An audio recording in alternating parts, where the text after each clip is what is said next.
Bonjour et bienvenue sur H2O de Nature. C'est le jour du départ de notre croisière du Triangle d'Or. H2O de Nature, c'est parti.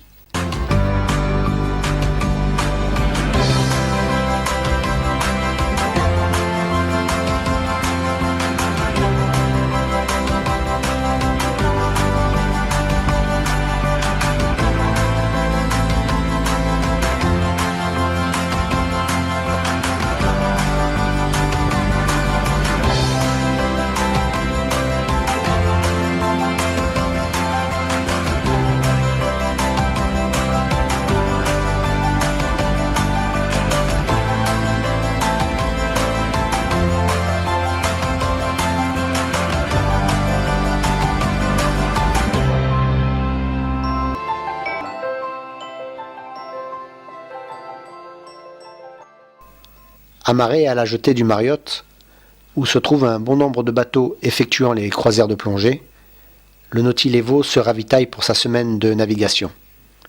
Viande, poissons, fruits, légumes et autres denrées sont embarqués par les marins du bateau.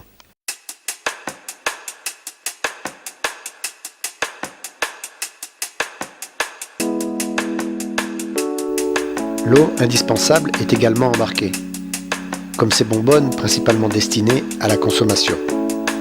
Mais le Nautil Evo a la particularité d'être aussi autonome sur son ravitaillement en eau non consommable, comme nous explique Serge, associé à Nautil Evo. On a 3 sources d'eau sur le bateau. La première est l'eau minérale qu'on boit. L'eau qu'elle est alimentée, c'est les cartouches d'eau minérale de 20 litres qui sont installées sur les fontaines, qui sont à disposition pour les clients, mais également au niveau donc, de la cuisine. Toute la cuisine est faite à l'eau minérale. La deuxième source d'eau, c'est l'eau douce. C'est celle au bout du compte qu'on va fabriquer sur le bateau, qu'on va désaliniser, qui nous sert pour les douches, qui nous sert pour des choses comme ça, pour la vaisselle. Et il y a une autre source d'eau qui est disponible sur le bateau, qui est l'eau salée. Mais toutes les chasses d'eau sont faites à l'eau salée. Donc les WC sont alimentés en eau salée et pas en eau douce. Le moment de lever les amarres et de partir est arrivé. Le capitaine met en route ses 2 gros moteurs qui sont, comme nous explique Serge, c'est 2 MAN V12 de 21 litres de cylindrée. C'est des V12 biturbo qui font chacun 760 chevaux. C'est des moteurs marins. C'est la filiale de MAN Marine qui a développé ces moteurs.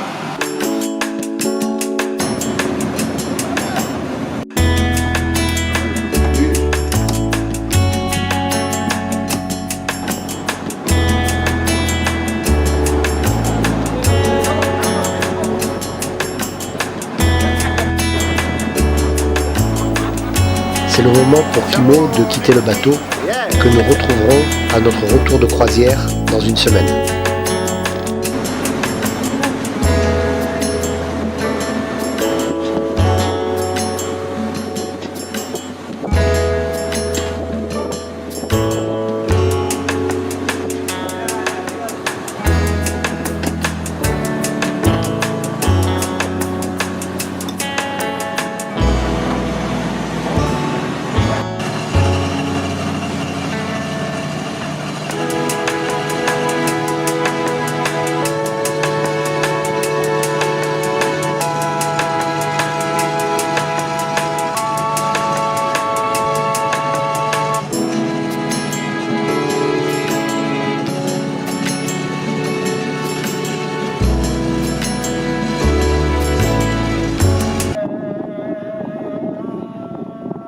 Nous faisons une petite halte à la marina de Hurghada, qui se trouve derrière le marché aux poissons et la mosquée, pour faire le plein de gasoil pour la semaine.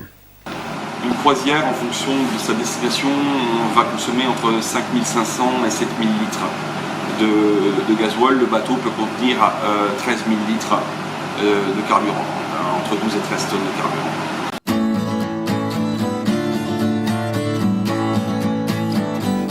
Le Nautil Evo est maintenant prêt pour son départ. Direction le sud, vers Safarga.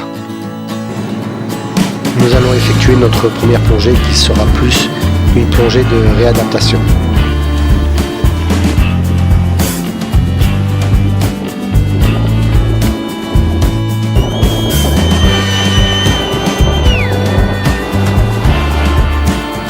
Soudain, comme pour nous souhaiter la bienvenue dans leur monde, deux grands dauphins nous escortent jusqu'à la sortie de la baie de Hurghada.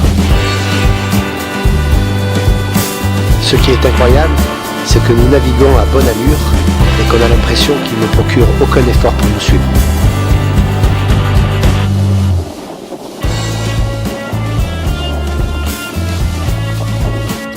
Nous avons à peu près 3 heures de navigation jusqu'à la destination de notre première plongée. Ce qui me laisse le temps de vous présenter les conditions intelligentes sur le Nautil Evo et de vous présenter par la même occasion le navire. Serge, qui nous accompagne durant notre séjour et qui sera notre directeur de plongée, nous fait un briefing sur la sécurité en plongée et à bord du bateau.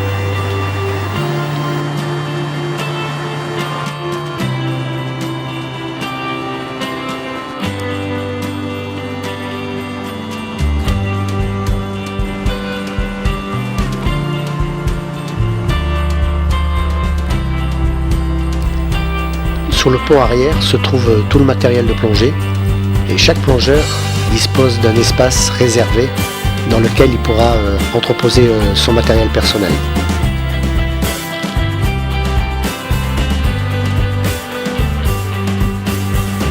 Chaque emplacement comporte un numéro qui est attribué au plongeur, qui lui servira par la suite pour s'identifier et rentrer ses paramètres de plongée ainsi que son pourcentage d'oxygène sur un tableau informatique qui se trouve sur le pont arrière du bateau. C'est une tablette à l'ancienne ?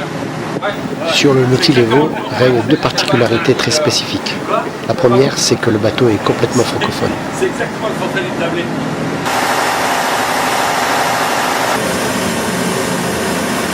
La deuxième, c'est que ici tout le monde plonge au nitrox. Vous vous dites pourquoi ? Serge vous en donne les raisons. En Égypte, quand on est en croisière, le bateau, on va faire 15 à 16 plongées sur une semaine. C'est extrêmement éprouvant pour l'organisme. Donc si on peut donner un petit coup de pouce avec un petit peu plus d'oxygène, donc un petit peu moins d'azote dans les blocs à nos plongeurs, c'est tout bénéfice pour eux.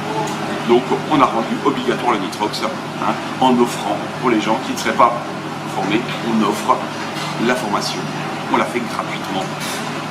Voilà, donc le principe était de dire on ne veut pas obliger quelque chose sans raison, c'est juste une question de sécurité. Pendant cette traversée, c'est aussi le moment de s'inscrire et de remplir toutes les formalités administratives. Certificat médical, assurance et niveau de plongée. Pour cette croisière, le niveau 2 au minimum est demandé, ou l'équivalent pour PADI ou notre fédération européenne. Car les conditions sont souvent difficiles, la mer est souvent formée et la mise à l'eau et les récupérations se font en zodiac. Et on rencontre souvent de forts courants sur de nombreux sites.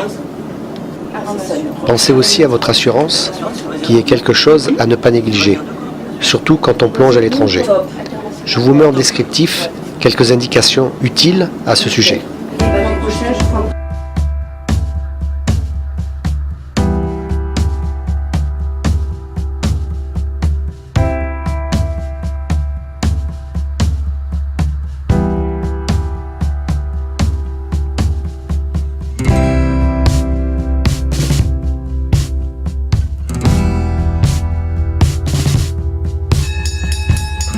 La cloche que l'on retrouve sur tous les bateaux effectuant les croisières en mer Rouge signale l'heure du briefing et des repas.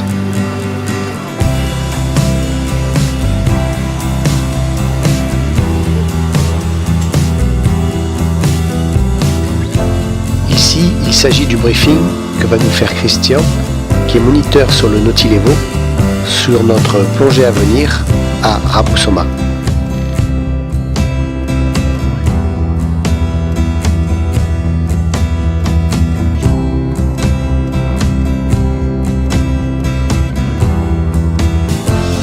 Sur l'écran s'inscrit les palanquets, c'est mieux qu'une simple feuille de papier qui peut se perdre ou se tremper.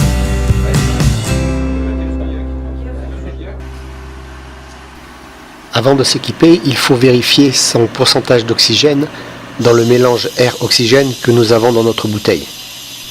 Cette vérification est strictement personnelle et n'engage que l'utilisateur de ce bloc de plongée. Ensuite, avec mon pourcentage et mon numéro,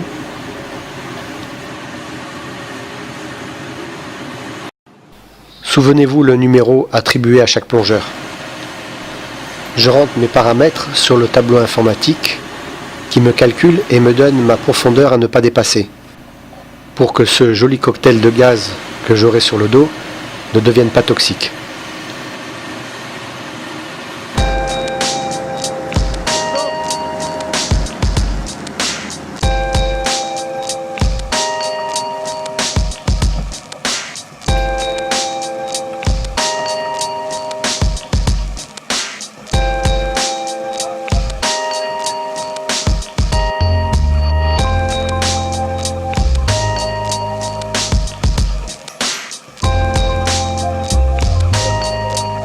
Bon, maintenant que tout est ok, c'est le moment de rendre visite aux habitants du monde du silence.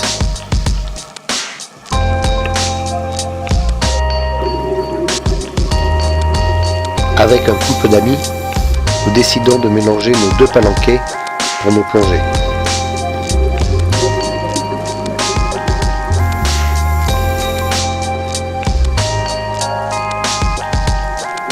Un petit corail isolé sert de résidence à ces petits Dacylus aruanus.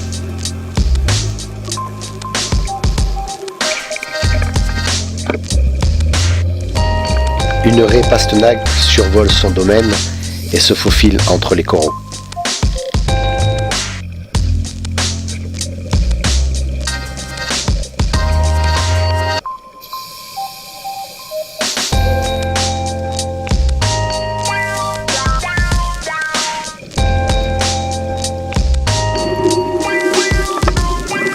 Soudain, en se retournant, Benoît remarque quelque chose. C'est une belle tortue qui apparaît dans la lumière et qui vient voir ce qu'il se passe.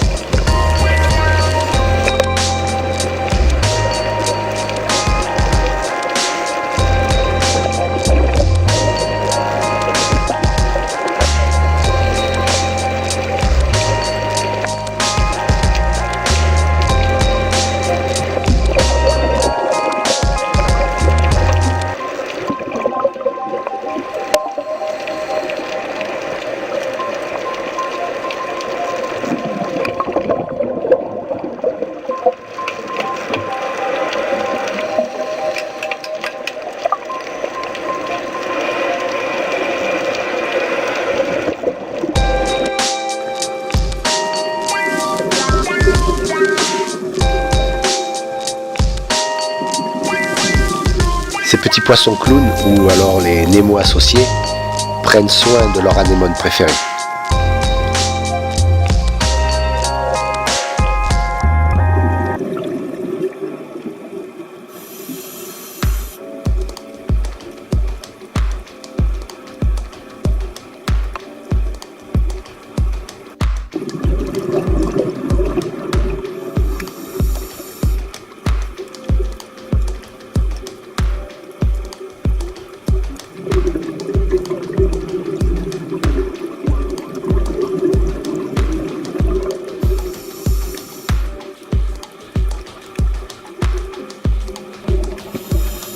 Bonjour Madame la Murène.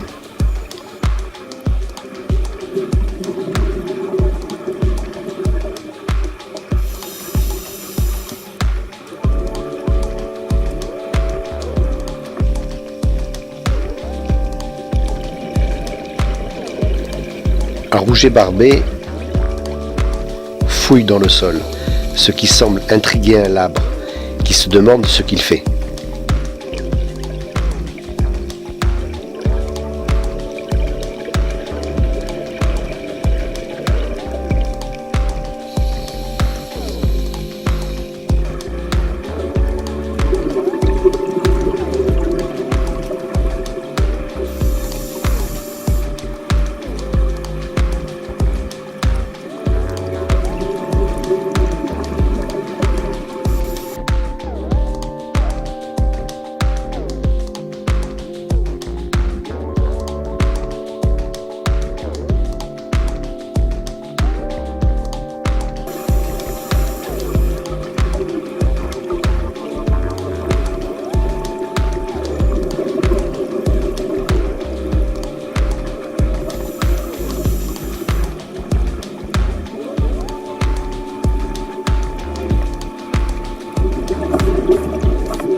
Notre présence semble ne pas perturber ce groupe de poissons cochers.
Un bouquet de barbiers orange sous la garde de chirurgiens clôture cette belle plongée. Pour une plongée de réadaptation, nous avons rencontré plein de belles surprises.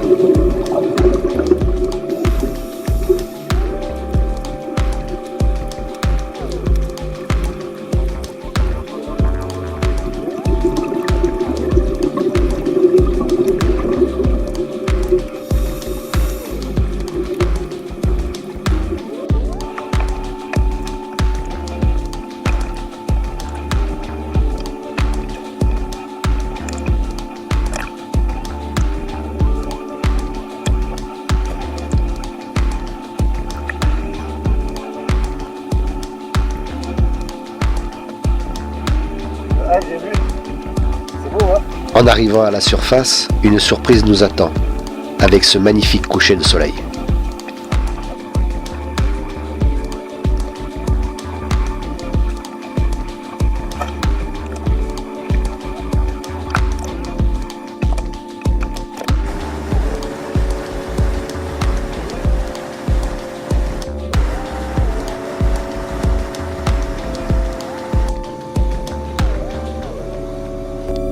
Nous sommes maintenant à Safarga et nous faisons route vers les îles Browser où nous allons naviguer toute la nuit pour arriver vers 3 ou 4 heures du matin. L'épisode 4 de la croisière mythique est maintenant fini et je vous retrouve dans l'épisode 5 vers 3 ou 4 heures du matin pour notre arrivée aux îles Browser sous la surveillance des requins Longimanus. Si cet épisode vous a plu, n'hésitez pas à cliquer un petit pouce vers le haut et à vous abonner si vous voulez nous suivre dans nos aventures. Au revoir, prenez bien soin de vous. Salut!